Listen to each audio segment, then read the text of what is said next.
Yo, yo, yo. Semua trader angkat tangan kalau pernah lost dekat goal. Jadi kuat-kuat.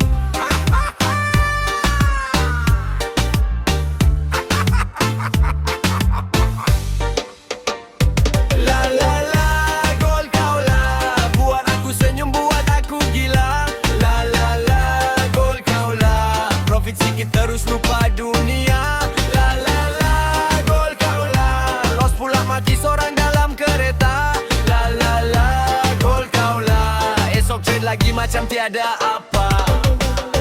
Pagi-pagi buka MT5, nampak setep cantik terus rasa live. Masuk way penuh yakin dan bergaya. 5 minit lepas akaun mula bahaya. Aduh gol ni kenapa macam ni? Semalam ikut chart semua jadi. Hari ni kandul macam kerasukan diri. Stop loss kena terus sunyi sepi. Bila loss mula simbang kuat. Market ni scam konon paling hebat. Padahal entry ikut emosi semata. Nak cepat kaya dalam 2-3 jam saja. La la la, gol kau lah. Bila rugi semua orang salah. La la la, gol kau lah. Bila profit muka terus berubah. La la la, gol kau lah. Loss hari ni jangan gelabah. La la la, gol kau lah. Esok cuba lagi dengan ilmu yang ada.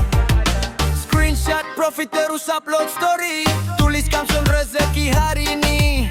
Kawan-kawan pun semua puji. Padahal semalam MC tak cerita lagi. Bila profit jalan macam bos besar. Belanja kopi sembang sampai luar. Bila florin merah terus berdebar. Cari wifi konon lain tak lancar.